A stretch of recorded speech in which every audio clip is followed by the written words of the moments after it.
Welcome to Unmasked, the CCI Anesthesia podcast, the show where we dive deep into the world of anesthesia practice improvement, quality enhancement, and the evolving landscape of healthcare. I'm Kieran Zumwalt, your guide on this journey as we explore the strategies, innovations, and stories that shape the future of anesthesia care. Get ready to be enlightened, inspired, and most importantly, unmasked as we unravel the many layers of the current state of anesthesia. This is Unmasked. Anesthesia services are in constant demand for various medical procedures, including surgeries, endoscopic examinations, and pain management. This consistency results in a stable revenue stream, making anesthesia practices an appealing investment for private equity firms. But what's good for the private equity firm is not always good for the health of healthcare, and private equity has become a liability within the healthcare space over the last several years. You've seen the headlines, and the concerns continue to grow.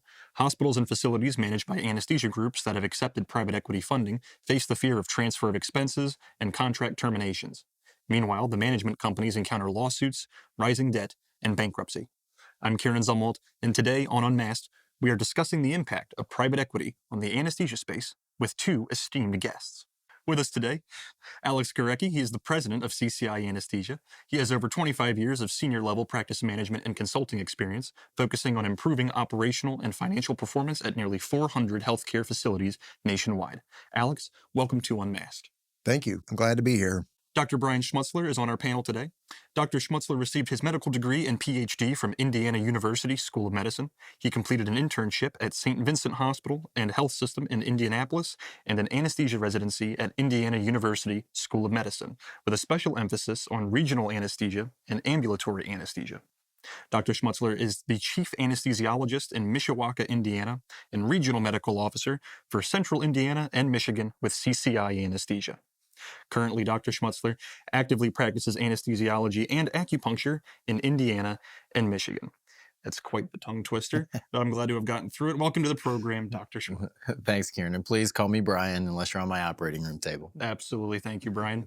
So first, please give our listeners an overview of how private equity has become a significant player in the healthcare industry. As you commented, healthcare is quite lucrative, and it had been even more lucrative in the past. And there were opportunities there for investors to get into that market and generate a fairly significant return on that investment. We saw a lot of going public and private, and the PE guys were kind of in the mix of all that and making money all along the way.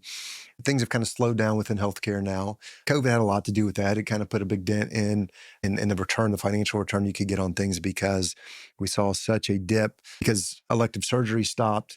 And without elective surgeries, anesthesia doesn't really have a whole lot to do. That's their main thing is working with surgeons. And so we saw a big dip there, and it has recovered, obviously, to a certain extent.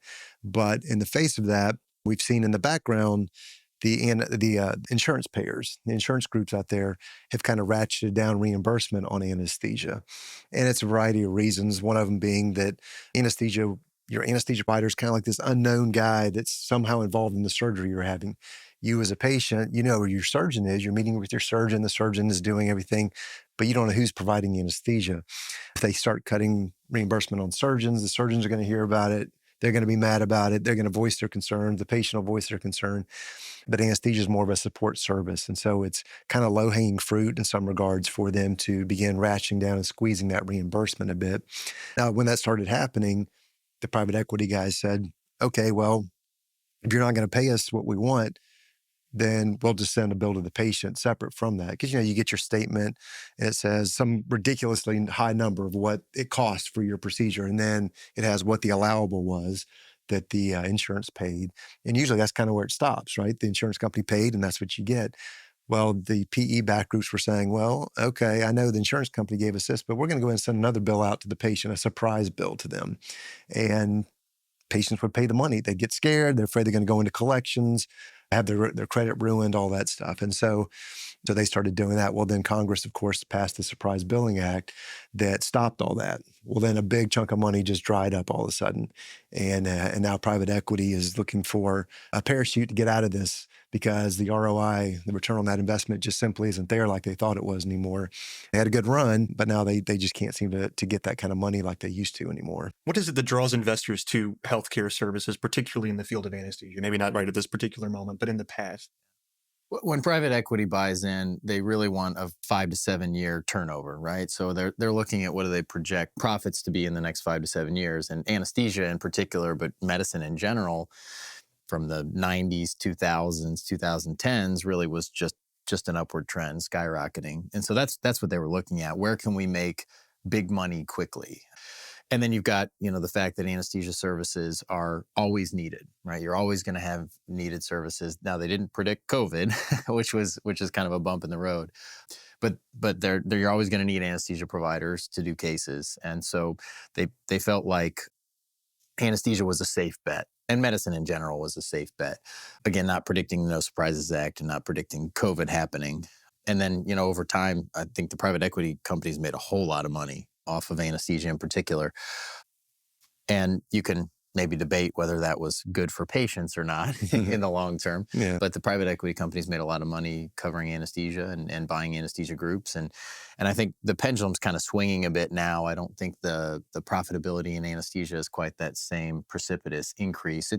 There's still some profit in anesthesia, but it's much more of a measured profit. So I think that's probably at this point why they're starting to sell out of their practices, and not even to bigger private equity groups, which is kind of what private equity does. They're either just giving up contracts or they're selling out back to smaller, either management companies or local groups. Well, and market consolidation and acquisition opportunities really made it attractive as well. We saw a lot of that, particularly in the late 90s and through the 2000s, where you had a lot of kind of mid-sized groups that got big quick. They started buying this group and buying that group. And that's where the private equity money comes in, right? You can buy up a bunch of smaller practices and smaller companies. You package up this much bigger company and then you sell it off, right? And then and that's the strategy across any industry. Like you want consolidation, you want to buy up groups, buy up other companies, make this nice big package, put a big nice bow on it, hope that somebody wants to buy it. And what happened is you had several of those kind of strategies going on throughout the industry with different major companies, big box anesthesia groups. And then all of a sudden the money dried up and there were no investors. No one was buying anymore. So now you package this thing up that in some cases it was kind of teetering on the edge of not really being a stable business anyway, because they built it so fast to try and get that 5-year return like Brian talked about. They wanted to flip it, basically, just like you buy a house that you want to flip and you do your best to make it look nice and pretty and hope to make as much money as you can. And so in that regard, they had made these things look nice and pretty. Okay, it's up there on the market ready to sell. Suddenly there's no buyers anymore because there's no more money in anesthesia like there used to be. I mean, there's still money, but not the big dollars like they thought. And then you have the big groups that used to be the big buyers going into bankruptcy, trying to restructure, and they're just trying to get their own house in order at this point. That's where we currently are, because there's a lot of restructuring, major groups pulling out of entire states in order to kind of shore up their core business and restructure. The last thing they're doing right now is trying to buy somebody. They're trying to just clean up their own house right now. And so it's really caused a challenge. But like I said earlier, it was a good ride for a while. There was money on the return with the payers and all that. And there was great opportunity to get multiples on packaging up and selling an existing book of business that you could then leverage and put some money in, cash out, make a nice payday off of it. And that's all kind of gone out the window at this point. Nobody's buying. So many are selling and there's no one's buying at this point. And bankruptcies too. I mean, if you look around at private equity, there are several small and large private equity firms that are just declaring bankruptcy because they over-leveraged and then fell apart during COVID. So you may see some sizable groups out there just start selling off at pennies on the dollar just to get out of it at this point. How is that affecting the day-to-day healthcare of these facilities that they're supposed to be managing? Yeah, you forget there's patients in there somewhere, exactly, right? It's supposed to be somebody being taken care of. That's the true stakeholder is the patient, right? Mm. So. Yeah, and that's the rub. That's the natural conflict we have with these competing priorities. You have all this going on in the background. Meanwhile, you've got a doctor like Brian actually caring for a patient and making sure that they're taking care of that patient effectively. And he may or may not be able to do that if they're understaffed. There's several articles out there about how habitual understaffing has caused problems. I've got one here this was NBC News, where they talked about how this was up in New Jersey back in 2022. So the hospital, this particular hospital, said that the group habitually understaffed. And why would you understaff, right? So if you're supposed to have 20 anesthesiologists there all the time and you do it with 18, one anesthesiologist costs about $500,000. You do that times two, that's $1 million that company just dropped to their bottom line by understaffing. Well, what it does, it overworks people, creates gaps in care. And in this case, this hospital in New Jersey, they're saying they had 286 adverse events that happened specifically because of the chronic understaffing. Those are negative patient outcomes that happen, and they're suing. They're suing the group for that. And it's outrageous. I mean, and if they don't hold them accountable for it, then they'll just keep doing it over and over again. So it happens all the time. I mean, how many calls do we get where a group pulls out 30 days notice, 15 days notice and just says, we can't cover you anymore, sorry. Now, I mean, I get the business end of it, but at the same time, you've got a hospital that serves a community, and that entire community is now out, emergency surgical services, they're out, screening for cancers, they're out all kinds of really important services because private equity backed group is over leveraged.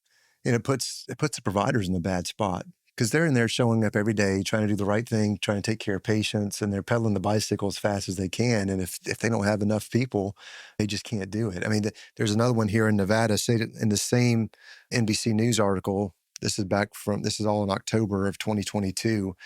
And this one was in Nevada.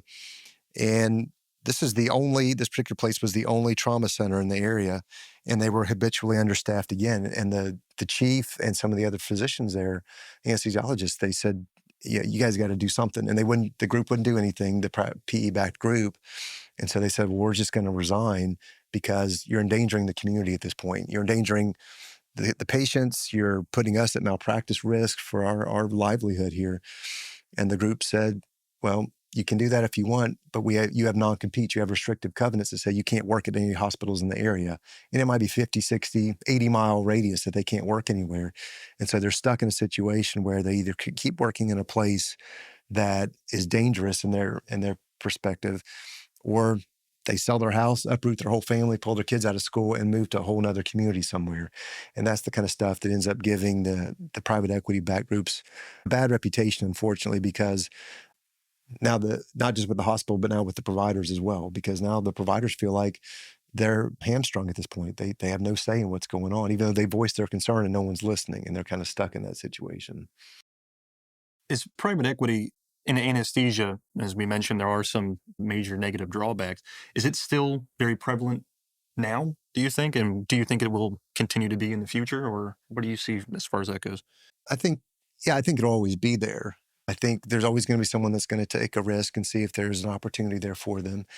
And even if, as the market changes now, because everyone's kind of moving away from PE right now, but then everything comes back. The past always repeats itself. So I think it'll still be there. It'll always be there in some regard. There's always people that want to invest in healthcare and anesthesia specifically. History always repeats itself. So things will settle down. Right now, there's restructuring, consolidations happening, organizations trying to get their house in order. So once all that kind of settles and the dust settles, I think things will even out again, and there'll be people willing to invest. But it's going to bring you under greater scrutiny, though. I mean, I've got an article here from the Federal Trade Commission, a lawsuit that they filed against this is the largest group in the country, largest anesthesia group. And, what they've done, traditionally groups they go into a market, and sometimes they'll buy up smaller practices, and they'll try to figure out which of those practices have the best payer rates already set up. And then they'll kind of cherry pick those payer rates, and they'll package all these practices up. And so what the result is they get higher reimbursement rates at that point. So in this case, the FTC is telling this group in Texas, no, you cannot do that anymore. And actually, they filed a suit, and they're claiming they've entered the charge is entering or maintaining price-setting arrangements. And so they're basically price fixing is what they refer to it as. And then they also have this charge of forming a market allocation arrangement where they basically worked out a deal with one of their competitors to stay out of the market.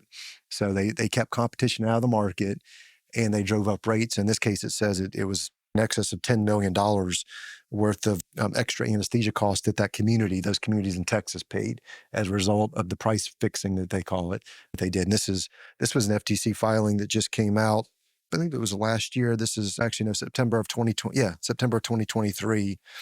And they're calling it a scheme. FTC challenges private equity firms' scheme to suppress competition across Texas. And so there's greater scrutiny because of some of the, as they call it, scheming that went on with private equity throughout the industry, the anesthesia market here. And so PE will be there, but they're going to be under tighter scrutiny than they've ever been before.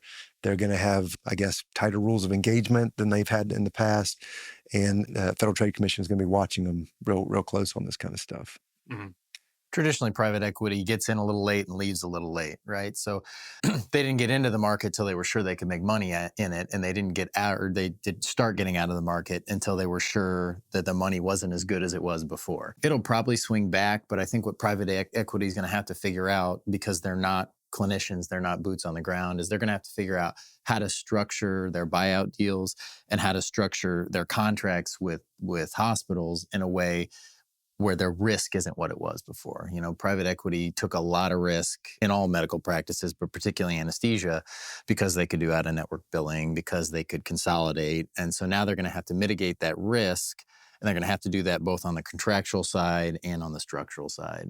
And looking back, how has the role of private equity in healthcare, especially within anesthesia, changed over the past decade? Yeah, the role, like I said earlier, I think it was just like a slush fund. Let's get in, let's make as much money as we can. Let's buy up smaller groups. Let's repackage this thing, get a big return in 5 years. It was fairly easy to do back then. Going forward, you know, and towards the end of the past 10 years to where we are now, it's not as easy as it used to be. You can still make money at it. Obviously, we do well, but we're not. You know, we're privately owned. We don't have we're an independent practice. We don't have private equity investors or anything like that. But the companies that still do, they're figuring it out. I mean, it's been a painful process. They've had to lay off employees. They've had to cancel hospital contracts. They've had to do a lot of things that were unpleasant and that really hung a lot of people out to dry, unfortunately, particularly hospitals and communities that lost their entire anesthesia service. There's one of the national groups that part of the restructuring strategy is just to pull out of entire states. And I mean, they pulled out of probably, I don't know, 8 or 10 states, just blanket, we're canceling all these contracts in this state. And the hospital's like, wait, I need anesthesia coverage. What do you mean? And they're like, well, it's a business decision we're making. And it's created some real problems for a lot of people out there. But it's one way of getting kind of your house in order as a PE-owned group. What are you going to do here? You've got to kind of backpedal a little bit and redo your game a little bit and figure out what your strategy is going forward at this point. It's a long game now, too. You know, for the past probably 20 years, PE in medicine and anesthesia in particular was a short game, 3, 5, 7-year cycles. You're probably talking about 15 to 20-year cycles now, or people who actually stay in it, like our company. You know, we're going to be in this game for a long time. And so small gains over time makes sense for us, not for private equity. I think the other thing that private equity is doing is they're moving away from management agreements and moving towards the dreaded locums agreements or staffing agreements, because that's where the big money is right now. So they're kind of flipping their model. And I mean, I think that's good for us, because, you know, we want to manage and be partners and not just staff. So. Yeah, we've been doing practice management for 20 years. And so we've seen a lot over these 20 years, a lot of ebb and flow with the market. And there was a time when the larger for-profit health systems and the PE-backed groups kind of had a happy little partnership where they'd all kind of make money for a little bit. The group would make money for a while. They would reduce the cost for the hospital, even though it may have been an arbitrary kind of thing because the numbers weren't really there in the end like they thought they would be. And they'd lose that contract. And there was churn at those for-profit hospitals for a while because they just find another PE-backed group that would come in and do it cheaper. And the next group would do it cheaper. Well, now those groups aren't there to do it cheaper anymore, or they're unable to do it on a less expensive model. And so you're seeing even these for-profit health systems starting to say, you know what, we can't keep this churn model going anymore. We need a good group that's going to be stable, that's going to stay with us long term at this point, because we've got to stabilize this service. It's too disruptive to the ORs. We've got to fix this once and for all. And so we're starting to see a slowdown in that churn among the for-profit health systems. And we're seeing the PE groups, like I said, trying to just pull away from some of these things altogether. and no longer taking advantage of that churn, because the whole idea with the churn was to show arbitrary growth. And if you can pick up contracts, 10, 20, 30 contracts real quick with hospitals around the country, who cares if the numbers don't quite work out on the back end like we thought they would? We showed growth and somebody's going to buy us because we're on this growth pattern. Well, like I said at the beginning, nobody's buying anymore. So these guys are having to pump the brakes and say, okay, we can't keep doing this anymore. We've got to actually slow down and do it a little bit more in line financially with what's realistic here. And so it's causing a lot of adjustments throughout the market right now. But I think that's a good thing, because we've been, in our past 20 years, we've been steady with our growth, and we've been watching these people just kind of barreling ahead, almost like downhill with no brakes. And we're like, you guys have got to slow down. This is not going to work out well. And it hasn't. And so now everyone's kind of catching up with where we've been the whole time, with a more stable, sustainable kind of service model that's a long-term approach to stabilizing the anesthesia service at hospitals. What are the specific challenges that this kind of private equity investment model brings to anesthesia providers and professionals specifically? Yeah, I mean, the biggest issue is feeling like a cog in the wheel and feeling like more of a commodity than an actual valued provider or valued person within the business. Again, if private equity is looking to make money, so they got to make money somewhere. They either got to get it from the hospital or they got to take it away from the providers. And so I think a lot of times, they'll say, even though the market says that you should be making 20% more, we're not giving you a raise. You want to leave, go somewhere else, we'll just bring somebody else in, which is not good for morale and not good for turnover. Now that there's such a shortage in the market, though, now they're actually having to bring in people who are more expensive on the back end. So I mean, from a provider perspective, I don't know a whole lot of providers who are happy 5 years into a private equity buyout, as opposed to the providers in our company who, I think there's many of them who've been around for, Tom Lyons has been around for what? Since the beginning, 17 basically, years, right? 17 years now. So, we've got a lot of providers in the company that come with a contract and are still there all this time later. Yeah, and they want to be respected. They want to feel like they're making a difference out there. You have these people like Brian, they go in every day, they deal with tough stuff. Not every case is easy and you're in and out. You've got some times where you literally save a life there, or you worked till 8, 9, 10 o'clock at night on a really difficult case and had a great outcome, and you did a phenomenal job for that patient. And sometimes you work for a big PE group, you get no recognition. Not like they're doing it for the recognition, right? But it's nice to sometimes hear, hey, you did a good job today. That was really phenomenal what you did. And if you're not feeling that love from anybody, eventually you're like, well, why am I even doing this for these guys? Nobody seems to care. So you need to have that personal connection. And when you're that big, that corporate, that PE kind of world where you have these competing priorities of the financial returns versus the actual boots on the ground care provider giving that care to the patient, they don't feel that love. They feel disconnected. They feel like they're on an island. They feel disassociated.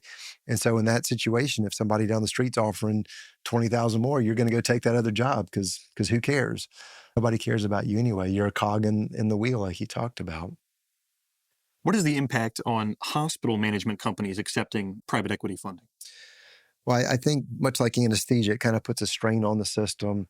It creates those competing priorities. And we all expect hospitals to be focused on caring for that community, right? But it is a business too. They have to keep the doors open. They have to have money to pay the bills. They have to have money to invest in new equipment. Everybody wants, if they want, an MRI or whatever they want done, they expect that equipment just to be there. There's an article that was in Becker's recently, and this was a study done by the Journal of the American Medical Association. It actually was produced there. The research was actually done by Mass General, Beth Israel, Deaconess, Harvard Medical School, and University of Chicago. And they looked at, over 600,000 hospitalizations, and then a bunch of them that were done with private equity groups, private equity-owned hospitals. And what they found from all this research study, this is a 10-year study, that says private equity-acquired hospitals were associated with a 25.4% increase in hospital-acquired conditions. So people picked up stuff that they didn't basically go in there with. And so 25% increase in that, 27% increase in falls, 37% increase in central line associated bloodstream infections. And actually through the course of this, with the central lines, so 37% increase in infections from central lines, but they did 16% fewer central lines than before they came in. So they're doing less of them, but having more negative outcomes with it. And so the point of the study, I guess, was to see the money side all sounds good, right? You got all this new money, you can make these investments. But again, we talked earlier, where's the patient in all this? And this study from them shows that the patient suffered as a result of this, and that's unfortunate. I would say in general, study after study has shown that private equity is probably not good for the patients in healthcare as a general rule.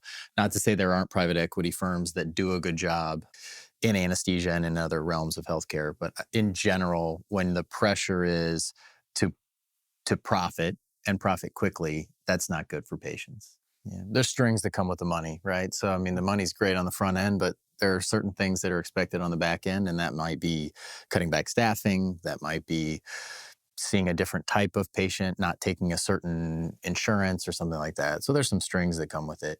And then I think on the flip side of that, and maybe we'll get to this in the questions, but those hospitals that are now private equity backed are now squeezing the anesthesia groups to save money. And so I think that's maybe where we're leading with that. That's exactly where we're going. So I'm curious, especially from your perspective as a clinician, what changes the anesthesia providers would expect when a private equity firm comes in?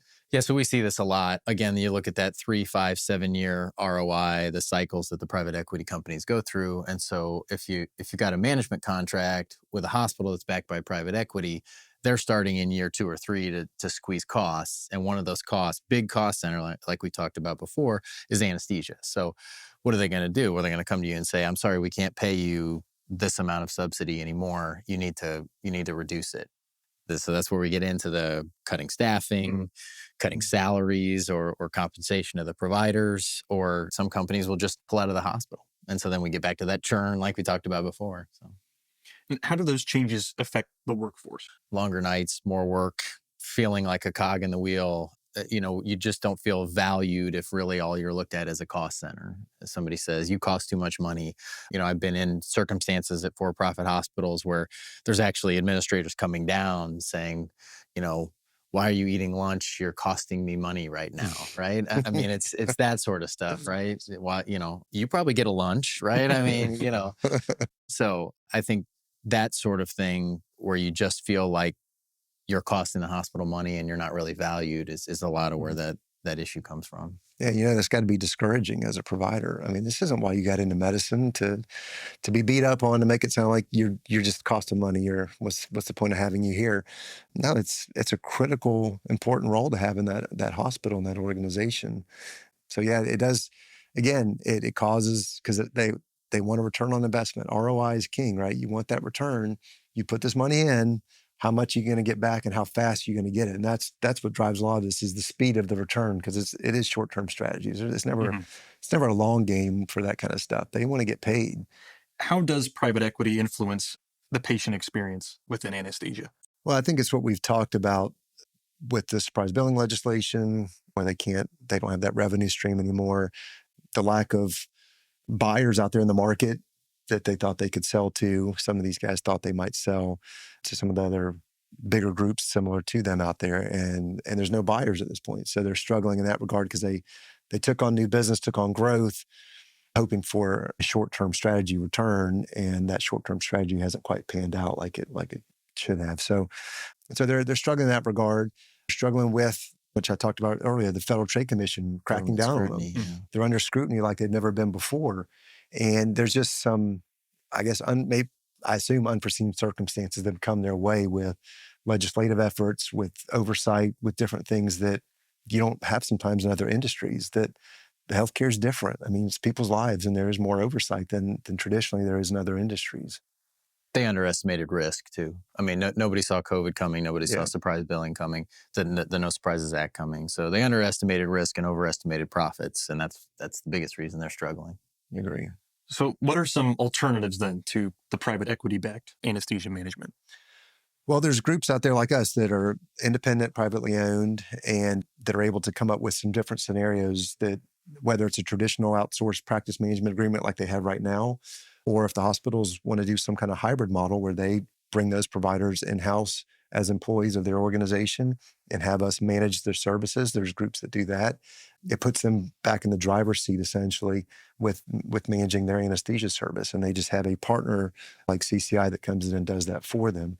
There's different options where, the physicians move away from the PE-backed group and start their own practice, and maybe the CRNAs become employees of the hospital, or vice versa, or they become employees of or work for a group like us. You can kind of split the model different ways, and that's one thing about challenges in an industry like this. It creates innovation, right?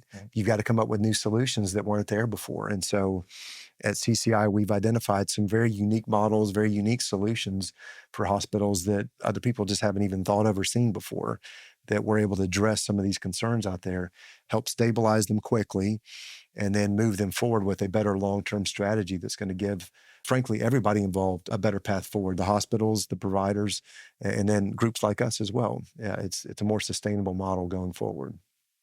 Yeah, there's a lot of opportunity. I think we sit in a very good spot because we're able to come in and be a partner, stay at a local level, but also we have the economy of scale being a national anesthesia management company. So I think particularly right now, we're in a really, really good spot to help out those hospitals. Well, Alex, Brian, thank you very much for joining me today and talking about this. I really appreciate it. And we'll see you next time. Thank you. Unmasked is brought to you by CCI Anesthesia, leaders in anesthesia services for over 20 years. Subscribe to Unmasked, the CCI Anesthesia podcast today so you never miss an episode. For more resources and information, visit the CCI Anesthesia website at ccianesthesia.com. We look forward to having you with us next time as we continue to unveil the remarkable stories and innovations shaping the future of anesthesia care. Until then, stay curious, stay informed, stay safe, and we'll see you next time.